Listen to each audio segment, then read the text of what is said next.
গল্প personal notification. পর্ব ২। লেখা সাইফুল ইসলাম সজীব। প্যাকেটের কথা বলতেই সাজু বলে, প্যাকেট উদ্ধার করতে পেরেছেন? রিশাদ তো বলল সে নাকি ঘুম থেকে উঠে প্যাকেট খুঁজে পায়নি। বিমল মিত্র বলেন, প্যাকেট পাইনি। কিন্তু ঘটনার দিন রিশাদ তাদের বাজারের যেই দোকানের নাম বলেছে সেই দোকানটা সেদিন বন্ধ ছিল। তাদের পাশে আরও কয়েকজন উপস্থিত ছিলেন।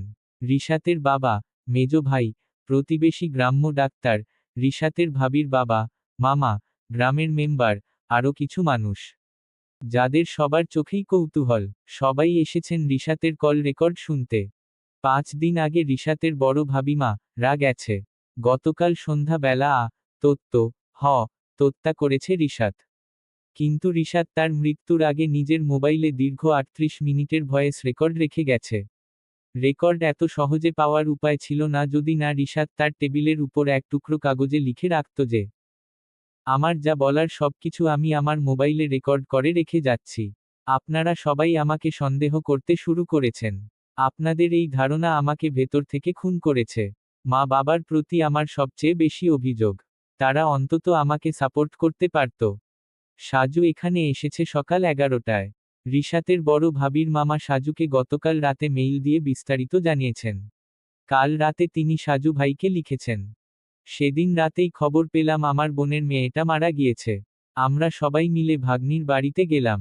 ওদের বাড়ির প্রতিটি মানুষের কথা ছিল সন্দেহজনক। তাদের দাবি ছিল আমার ভাগ্নি হার্ট অ্যাটাক করে মারা গেছে। কিন্তু আমার সন্দেহের কারণেই আমরা থানায় জানাই, পুলিশ আসে। সবার সঙ্গে কথা বলে তারা ভাগ্নিকে নিয়ে যায়। থানা থেকে পাঠানো হয় পোস্টমর্টেম করতে। পুলিশ আমাদের অভিযোগের ভিত্তিতে তদন্ত শুরু করে। সবচেয়ে বেশি সন্দেহের তালিকায় সূচনার ছোট দেবর রিশাতের নাম উঠে আসে, কিন্তু সন্ধ্যা বেলা রিশাত তার নিজের ঘরে আত্মহত্যা করেছে। আমরা কিছুই বুঝতে পারছি না। থানা পুলিশ তো চলছে। তবুও আমি চাই আপনি আমার ভাগ্নির খুনিকে বের করুন। ভাগ্নিকে পাওয়া যাবে না জানি, কিন্তু তার খুনিকে শাস্তি দিতে না পারলে আমরা নিজেদের ক্ষমা করতে পারব না। আপনার আশার অপেক্ষায় থাকব। গ্রাম বাবলাতলা, থানা মোরেলগঞ্জ, জেলা বাগেরহাট। এসআই বিমল মিত্র খানিকটা বিরক্ত। পুলিশ এরকম খুন, ডাকাতি, মারামারি, দখলদারি, আন্দোলন ইত্যাদি সবকিছুর সঙ্গে লড়াই করেন। হাসপাতালের নার্স যেমন প্রতিদিন ডিউটির সময় রোগীর কান্নার শব্দ শুনে অভ্যস্ত, তেমন করে পুলিশও জানে এই তো জীবন। এক জায়গায় সারাদিন বসে থাকলে তাদের চলবে না। সাজু ভাই বললেন, আগে আমরা রিশাতের রেখে যাওয়া রেকর্ডটা সম্পূর্ণ শেষ করি।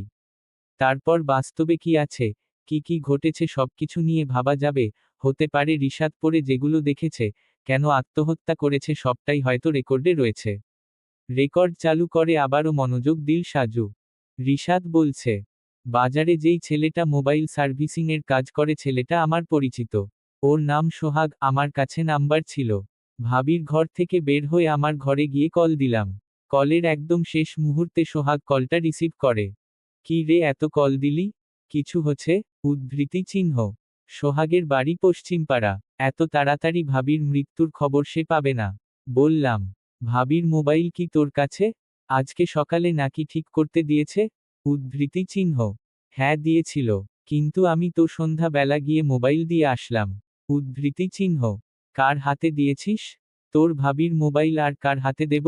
যার মোবাইল তার কাছেই দিয়ে এসেছি। তোর মা তখন ছিল সেখানে। উদ্ধৃতি চিহ্ন। আমি লম্বা দম নিয়ে বললাম, কিছুক্ষণ আগে ভাবি মারা গেছে। কিভাবে মারা গেছে আমরা কেউ জানি না। ভাবির মোবাইলটাও খুঁজে পাচ্ছি না। উদ্ধৃতি চিহ্ন। তোর ভাবি মারা গেছে? আমার তো বিশ্বাসই হচ্ছে না। সন্ধ্যা বেলাতেই গিয়ে দেখা করে আসলাম। আর এখন বলছিস মারা গেছে? উদ্ধৃতি চিহ্ন। সোহাগের কথা শুনে চিন্তা আরো বাড়ে। মোবাইলটা তো খুঁজে পাচ্ছি না। সোহাগ যদি মোবাইল দিয়ে যায় তাহলে ভাবির মোবাইল কোথায়? আর সবচেয়ে বড় কথা, মায়ের সামনে যদি সোহাগ এসে মোবাইল দিয়ে যায় তাহলে মা একটু আগে কেন বললেন ভাবির মোবাইল বাড়িতে নেই? এসব কথা ভাবতে থাকির, তখনই মা পিছন থেকে বলে ওঠে, একটা কথা ভুলে গেছি। বৌমার ফোন বাড়িতেই ছিল। বাজারের সেই ছেলেটা বাড়িতে এসে দিয়ে গেছে। উদ্ধৃতি চিহ্ন। আমি মায়ের দিকে তাকিয়ে রইলাম।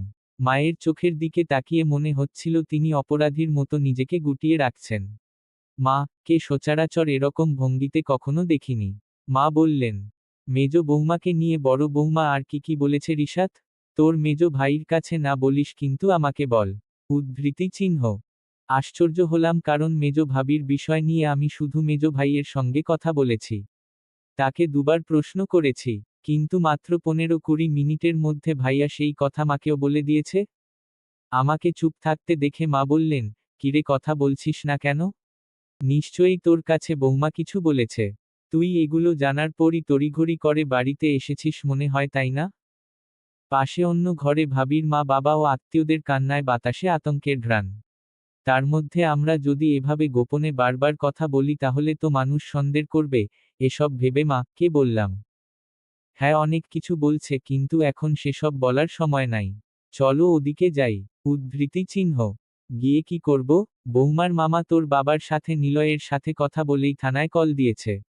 এই সামান্য কারণে পুলিশ কেন আসবে? মহিলা মানুষের লাশ একবার নিয়ে গেলে কাটাকাটি করে তারপর ফেরত দিবে। উদ্ধৃতি চিহ্ন। আমি মাকে বললাম, যদি ভাবিকে কেউ খুন করে তাহলে তো খুনির ধরা পড়া উচিত। আর ওনারা সন্দেহ হলে পুলিশ ডাকতেই পারেন। উদ্ধৃতি চিহ্ন। মা রাগের স্বরে বললেন, সন্দেহ করবে কেন? আমরা কি ওদের মেয়েকে খুন করব? নিজের সন্তান মারা যাবার পর 1 বছর পেরিয়ে গেছে, তারপরও তো তাকে এই বাড়িতে রেখেছি। উদ্ধৃতি চিহ্ন। মায়ের শক্ত কথার জবাবে বললাম, এমনি এমনি রাখো নাই মা। ভাবি তার মা বাবার একমাত্র মেয়ে। তাদের অনেক সম্পত্তি। তাই তোমরা চাইছিলে সব সম্পত্তি আমাদের হোক। এজন্যই তো মেজো ভাই ভাবিকে বিয়ে করতে চাচ্ছিল। মা আমার দিকে তাকিয়ে রইলেন। আমি এভাবে সরাসরি মেজো ভাই ও মায়ের দিকে আঙ্গুল দেখিয়ে কথা বলবো এটা ভাবেন নাই।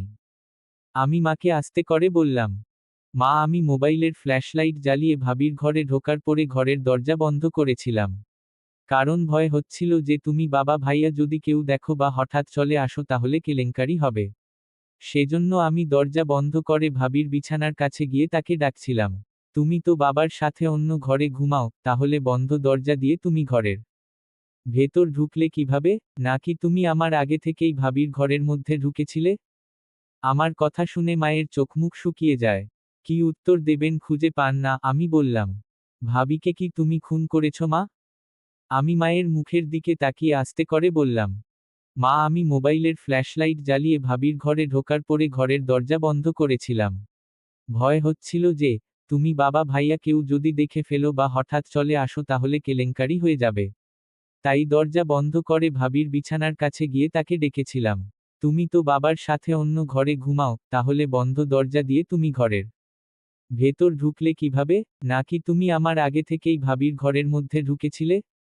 আমার কথা শুনে মায়ের চোখমুখ শুকিয়ে যায়। কি উত্তর দেবেন খুঁজে পান না। আমি বললাম, ভাবিকে কি তুমি খুন করেছ মা? উদ্ধৃতি চিহ্ন। মায়ের মুখটা দেখে স্পষ্ট বোঝা যাচ্ছিল তিনি আমার এমন প্রশ্নের ভয়ই পাচ্ছিলেন। আমার স্পষ্ট মনে আছে আমি ঘরে প্রবেশের সময় দরজা বন্ধ করেছি। যেহেতু ভাবি একটা আপত্তিকর প্যাকেট আমার কাছে রেখেছিলেন তাই খানিকটা সতর্ক হিসেবে দরজা বন্ধ করি। সুতরাং শুধু মা কেন? ঘরের মধ্যে আগে থেকে না থাকলে কেউই সেখানে আসার কথা নয়। কিন্তু ভাবির বিছানার কাছে দাঁড়ানো অবস্থায় পিছন থেকে মা যখন ডাক দেন তখন দরজা খোলা ছিল। এবং মা দরজার সামনেই দাঁড়িয়েছিল। যার একটাই অর্থ, মা ঘরের মধ্যে আগেই ছিল। আমি ঢুকে দরজা বন্ধ করে বিছানায় গিয়ে ডাকার সময় সাবধানে তিনি দরজা খুলে এমন একটা ভাব করেছেন যেন বোঝা যায় তিনি বাহির থেকে এসেছেন। মা কে চুপ থাকতে দেখে আমি আবার বললাম, এখন চুপ করে থাকার সময় নয় মা, তুমি আর ভাইয়া মিলে আমাকেই বারবার দোষারোপ করছো। ফাঁসাতে চাইছো কিন্তু কেন? উদ্ধৃতি চিহ্ন। আমার প্রশ্নের জবাব মা দিতে পারলেন না। কিছু বলার আগেই সেখানে দুর্জয়কে কোলে নিয়ে মেজো ভাই চলে আসেন। আমি আর প্রশ্ন করি না। দুর্জয়কে কোলে নিয়ে মা সেখান থেকে চলে গেলেন। ভাবিকে বিছানা থেকে নামাতে চাইলে ভাবির মামা সবাইকে নিষেধ করেন। মামার নাম তাহের শেখ। মামা সবাইকে উদ্দেশ্য করে বললেন, কেউ লাশে হাত দেবেন না। আমি থানায় খবর দিয়েছি। যে কোনো সময় পুলিশ চলে আসবে। লাশের চেহারা দেখে মনে হচ্ছে সে হার্ট অ্যাটাক করে নাই। তাকে ইচ্ছে করে মারা হয়েছে, মানে কেউ নিশ্চয়ই তাকে খুন করেছে। উদ্ধৃতি চিহ্ন। তাহের মামার কথা শুনে বাবা লজ্জা পেলেন। লজ্জিত আচরণে বাবা বললেন, বেয়াই এইটা কি বলেন? আপনার ভাগ্নি কি আমার কাছে কম? আমার মেয়ে নেই, আমি তাকে নিজের মেয়ে বানিয়ে রেখেছিলাম। উদ্ধৃতি চিহ্ন। মামা ইমোশনালে কাবু হলেন না। বরং তিনি বাবাকে আরেকটু খোঁচা দিয়ে বলেন, আপনি যদি মেয়ের মতো দেখেন তাহলে আমার আগে আপনার বিচার দাবি করা দরকার। মামার আগে তো বাবার টান অনেক বেশি হয়। পুলিশ আসার আগ পর্যন্ত আমি ড্রয়িং রুমে সোফায় বসেছিলাম। চারিদিকে তখন ফজরের আজান শুরু হয়েছে। ঘটনার বিস্তারিত জানতে চায় পুলিশ। আমি যা জানি সবকিছু বললাম। মা, বাবা, ভাইয়া, ডাক্তার সবাইকে আলাদা আলাদা জিজ্ঞেস করা হয়। তারপর পুলিশ লাশ পর্যবেক্ষণ শুরু করে। পর্যবেক্ষণ শেষে লাশ নিয়ে যাবার প্রস্তুতি শুরু হয়। আর এসআই বিমল মিত্র স্যার আমার কাছে এসে আমার রুমে যান। আমাকে বলেন, লজ্জার কিছু নাই। যতটুকু জিজ্ঞেস করব ততটুকু উত্তর দেবে।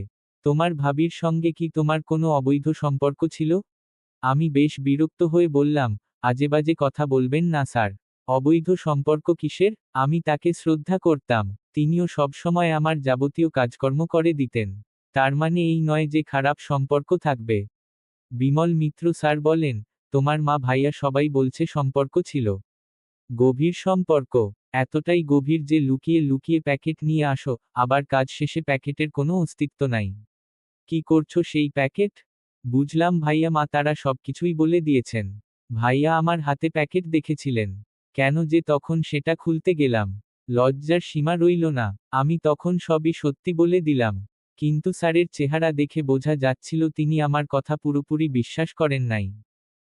তিনি বলেন, পোস্টমর্টেম রিপোর্ট পেলে বোঝা যাবে মৃত্যুর আগে শারীরিক কিছু ঘটছে কিনা। আপনি আপাতত বাড়িতেই থাকবেন। শুনেছি খুলনায় মেসে থেকে পড়াশোনা করেন। কিন্তু আমরা না বলা পর্যন্ত গ্রাম থেকে কোথাও যাবেন না। পুলিশ চলে গেল। সকালের আলো ফুটতেই বাড়ির আশেপাশের সবাই এসে জড়ো হতে লাগলেন। মা ও ভাইয়াকে সারাক্ষণ একসঙ্গে পরামর্শ করতে দেখলাম। সময় পেলেই তারা এক জায়গায় গিয়ে কি সব নিয়ে যেন আলোচনা করে। পোস্টমর্টেম শেষে ভাবিকে আমাদের বাড়িতে নিয়ে আসা হয় বিকাল 5টায়। তার আগেই বড় ভাইয়ার কবরের পাশেই ভাবির জন্য কবর খোঁড়া হয়। কথা ছিল লাশ নিয়ে আসার সঙ্গে সঙ্গে দ্রুত গোসল করিয়ে জানাজা পড়ে দাফন করা হবে। শীতের মৌসুমে সূর্য তাড়াতাড়ি বিদায় নেয়। 5:30টার দিকে মাগরিবের আজান হলো। নামাজের আগে ভাবিকে দাফ করা সম্ভব হলো না। মসজিদে মাগরিবের নামাজ পড়ে সবাই জানাজায় আসে। এরপর জানাজা পড়ে কবরে রেখে সবকিছু ঠিকঠাক করতে রাত 8টা বেজে যায়। ভাবিকে কবরে রেখে ঘরের সামনে এসে দেখি পুলিশ বাড়ির উঠোনে দাঁড়িয়ে আছে। এসআই বিমল মিত্র স্যার আমাকে দেখে এগিয়ে এসে বলেন, আপনার জন্য অপেক্ষা করছি। জরুরি কথা আছে। হাত মুখ ধুয়ে ফ্রেশ হয়ে আসুন। উদ্ধৃতি চিহ্ন। আমার সঙ্গে জরুরি কথা। আমি এমন কিছু জানি না যেটা পুলিশের কাছে জরুরি মনে হবে। টিউবওয়েল থেকে হাত মুখ ধুয়ে সামনে আসি, উঠোনে অনেক চেয়ার পেতে রাখা ছিল। সারাদিন নানা আত্মীয় স্বজনের আনাগোনা ছিল বলে বাজার থেকে বাবা কিছু চেয়ার আনিয়েছিলেন। সেই চেয়ারেই আমরা বসলাম। বিমল মিত্র স্যার বললেন, দেখুন বর্তমান যুগে সবকিছু খুবই আপডেট। হাতের মুঠোয় থাকলে কোনো কিছুই গোপন করা যায় না। আপনারা যদি অন্যায় করেন সেটা স্বীকার করবেন তাহলে শাস্তি কমে যাবে। আমি অবাক হয়ে তাকিয়ে রইলাম। আমাকে কোনো প্রশ্ন করা হয়নি যে বাধ্যতামূলকভাবে জবাব দিতে হবে। তবুও আমি বললাম, আমি আপনার কাছে পুরোপুরি সত্যি কথা বলেছি। বিমল মিত্র স্যার তখন বলেন, মিথ্যা বলেছেন। তখন আপনি বলেছিলেন কনডম এর প্যাকেট আপনার ভাবি দিয়েছে। কিন্তু আমরা আপনাদের বাজারের দোকানে গিয়ে খবর নিয়েছি, ওগুলো আপনি নিজেই কিনেছেন। সত্যি সত্যি যদি তাই হয়, তবে মিথ্যা বললেন কেন? এই কথা আমার হজম করার মতো নয়। ঘটনার দিন আমি বাড়ি ফেরার সময় ফার্মেসিতে গিয়েছিলাম কিন্তু এসব কেনার জন্য নয়। আমাদের কাছে সাক্ষী আছে। সেই মুহূর্তে বিদ্যুৎ লোডশেডিং ছিল বলে সিসিটিভি ফুটেজ কালেক্ট করতে পারিনি। না হলে তো এখনই প্রমাণ দিতাম। শান্ত কণ্ঠে জবাব দেন বিমল মিত্র। আমি বললাম, স্যার আমার কথা বিশ্বাস করুন। আমি সত্যি এগুলো কিনে আনিনি। তাহলে গভীর রাতে ভাবির সঙ্গে কি ছিল? তোমার মা তো তোমাকে হাতে নাতে ধরেছে তাই না? উদ্ধৃতি চিহ্ন। ভাবি জরুরি কথা বলবে বলছিল। না হলে আমি কখনো ভাবির ঘরে যেতাম না। তাছাড়া সন্দেহ হচ্ছিল। কল দিয়ে পাইনি। এসআই বিমল মিত্র স্যার বিরক্ত হয়ে যান। আমি তাকে বলি, স্যার আমার আগে ভাবির ঘরে আরেকজন ছিলেন। আমার মা। মায়ের রাতে বাতি বন্ধ করে ব্যাপারটা স্যারকে সব ভালো করে বললাম। সবটা শুনে স্যার মা কে ডেকে নিয়ে আসেন। মা এসে দাঁড়ায়। রাতের কাহিনী নিয়ে স্যার মাকে প্রশ্ন শুরু করে। মায়ের আমতা আমতা ভাবভঙ্গি দেখে স্যার সন্দেহ করে। রাগের দৃষ্টিতে তাকিয়ে বলেন, আপনি আমাদের সঙ্গে থানায় চলুন। আপনার মধ্যে ঝামেলা আছে। না হলে আপনার ছোট ছেলে যাবার আগে আপনি সেখানে কি করছিলেন? মা আমার দিকে তাকিয়ে রইল। আমি মাকে সাহস দিয়ে আশ্বস্ত করে বললাম, মা সত্যিটা বললে ওনারা বেশি হয়রানির শিকার হবেন না। কিছু জানলে সেটা সবাইকে জানাও। এসআই স্যার তাচ্ছিল্য করে বলেন, থানায় নিয়ে কোর্ট থেকে 3 দিনের রিমান্ড চেয়ে পেটের মধ্যের সব কথা সুরসুর করে বের করব। তখন সেখানে আর চুপচাপ বসে থাকতে পারবে না। মা তখন কাঁপা কাঁপা গলায় বলেন, আমি আগে সেখানে যাইনি রিশাত। আমি অন্ধকারে আমাদের ঘর থেকে বের হয়েছিলাম তোর বাবার জন্য ডাইনিং টেবিল থেকে পানি নিতে। হঠাৎ দেখলাম বৌমার ঘর থেকে কেউ মনে হয় বের হচ্ছে। কিন্তু হালকা সেই আলোতেও বুঝতে পেরেছিলাম ওটা তোর মেজো ভাই নিলয়। আমাকে দেখে হনহনিয়ে নিজের রুমে গিয়ে দরজা বন্ধ করে দেয়। আমি কৌতূহল নিয়ে দরজার কাছে গিয়ে দেখি দরজা খোলা। এত রাতে বৌমার ঘর থেকে নিলয় বের হলো, ব্যাপারটা আমার কাছে ভালো লাগে নাই। তাই ঘরের মধ্যে উকি দিয়ে দেখি রিশাত তুই দাঁড়িয়ে আছিস। আমি চোখ বড় বড় করে তাকাই। এসআই স্যার তখন বলেন, তার মানে আপনার মেজো ছেলেটা বড় বউয়ের ঘরে গেছিল। ছোট ছেলে যখন খোলা দরজা দিয়ে ঢুকে দরজা বন্ধ করে তখন মেজো ছেলেটা খুব সাবধানে পিছন থেকে এসে দরজা খুলে বের হয়ে যায়। সেই মুহূর্তে বিমল মিত্র স্যারের নাম্বারে কল আসে। তিনি কলটা রিসিভ করেন। ওপাশ থেকে কিছু একটা শুনে তিনি চমকে উঠেন। তারপর চোখ মুখ কুঁচকে মোবাইলের ওপ্রান্তে থাকা লোকটার কাছে প্রশ্ন করে বলেন, প্রেগন্যান্ট? আপনি কি শিওর ডাক্তার? স্যারের কথা শুনে আমি ও মা একে অপরের দিকে তাকিয়ে রইলাম।